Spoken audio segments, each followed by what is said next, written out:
restricciones sobre la liquidez de la entidad. No, tenemos que interpretar ese pedazo.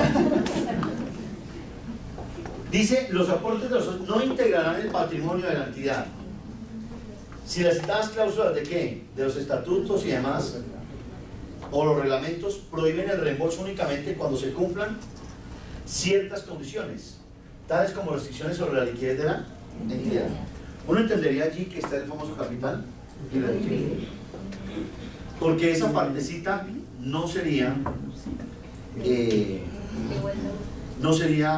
pasivo, sería patrimonio. Pero el tema es que ahí es una línea, inclusive en muchas de los fondos y cooperativas es una línea invisible, ¿no? Porque hablamos del capital irreductible, pero ¿dónde está? No, es solamente un tema para poder nivelar y determinar que el día que haya un retiro masivo no puedo bajar de ese monto en el patrimonio. Ese grande. ¿Cierto? Y entonces, claro, yo diría, ¿y cómo hago para calcularlo? ¿Se lo calculo acá asociado? No, porque el tema es, puede haber retiro masivo.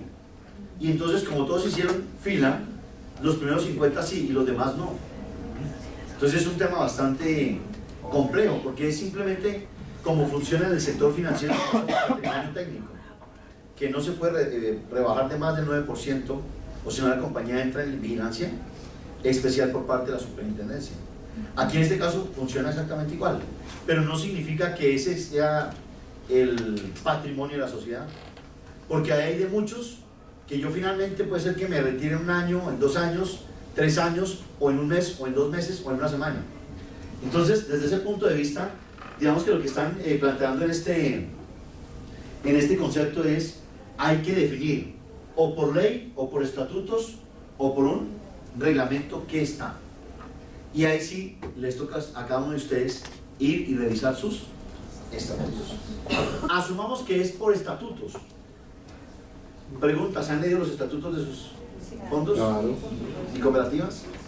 Totalmente. Entonces hay que volverlos a leer y ver en qué párrafo, en qué página, en qué artículo, qué se encuentra establecido esa condición.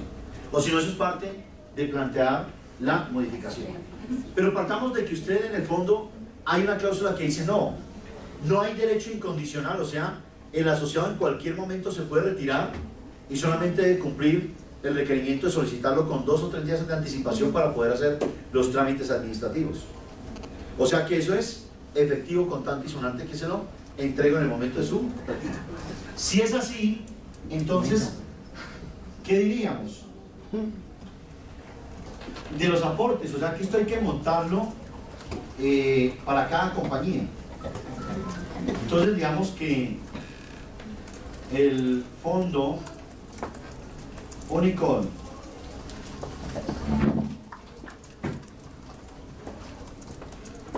tiene establecido en sus estatutos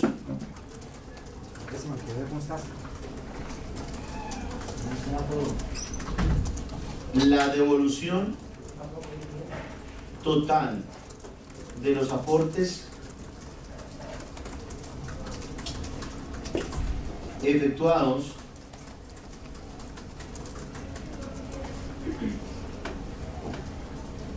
por el asociado durante su vinculación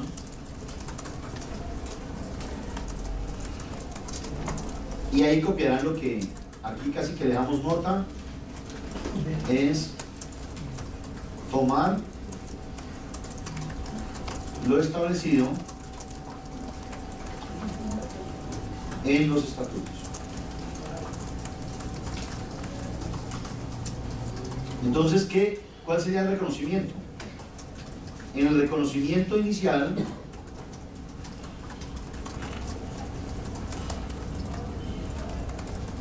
que sería el 6.1.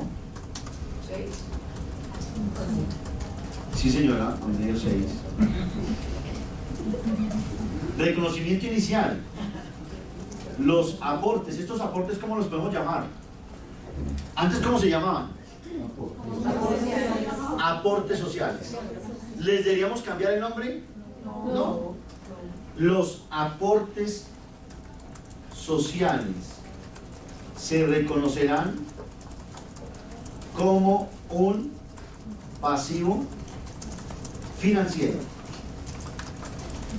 por el valor de la transacción o el aporte efectuado. Aquí yo puedo hacer aportes todos los meses, ¿no? ¿Sí? Por el valor de la transacción o el aporte efectuado, ¿podría ser mensualmente? Bueno, eso depende de cada fondo. Aquí Unicable lo tiene mensualmente.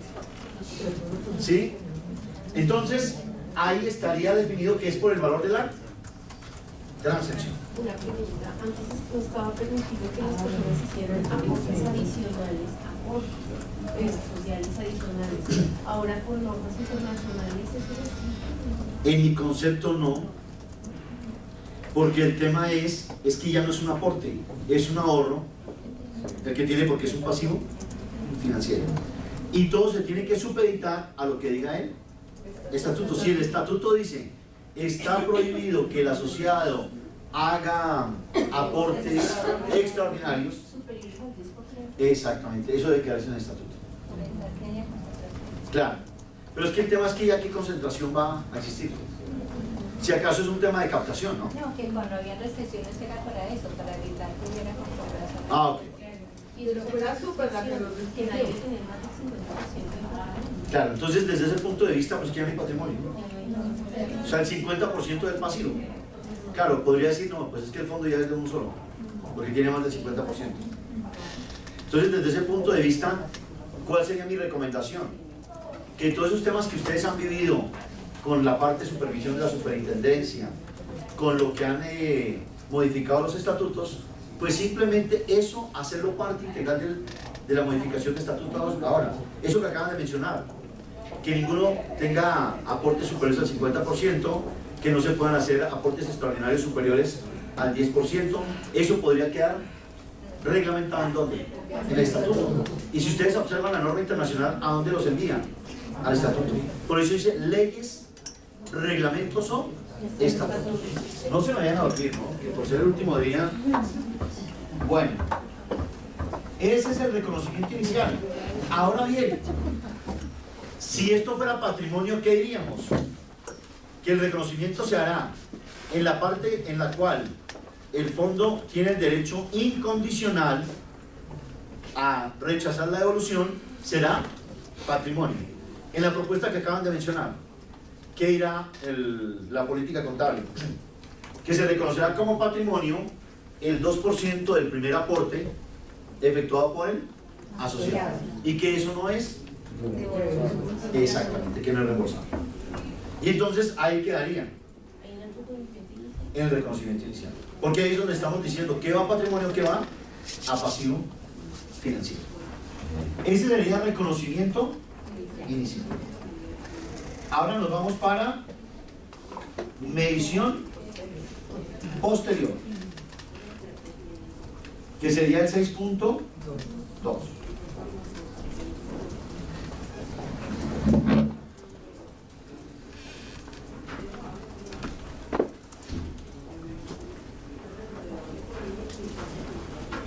A mí me llamó mucho la atención de este documento del Consejo Técnico de la Contaduría, la última parte.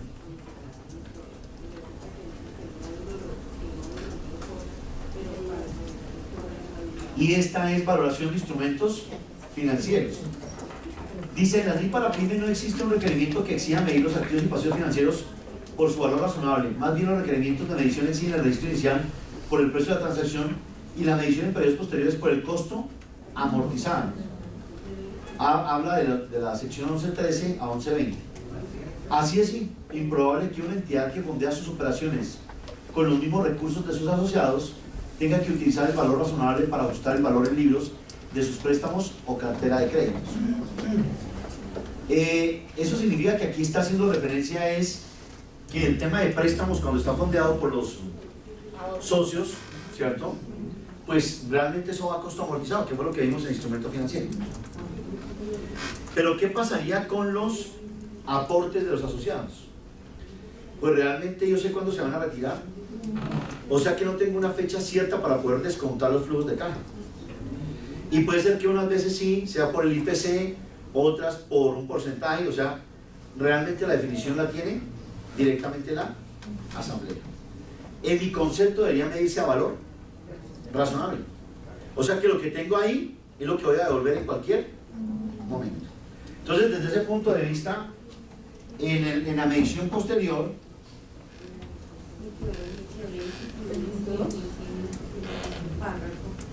quiere decir que si yo tengo lo que a veces sucede, ahorros CDATs o ahorros voluntarios por un monto alto y con eso yo me fondeo para mis créditos, quiere decir que los ahorros de es el costo amortizado.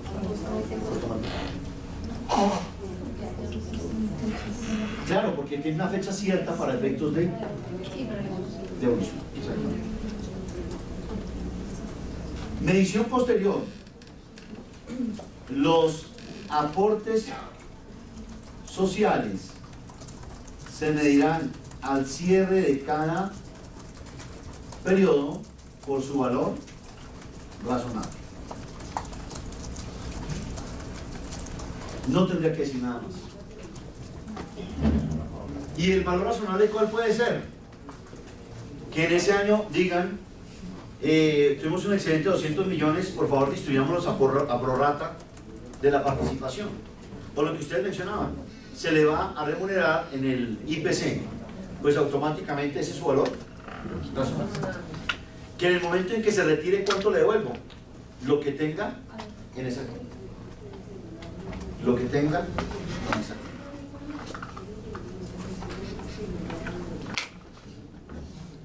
Después de medición posterior, ¿qué haríamos? 6.3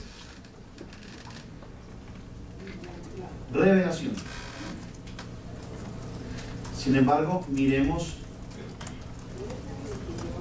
como la norma, ¿recuerdan a qué norma hacía referencia? Cuando arrancamos, ¿qué decía? ¿Que era una qué?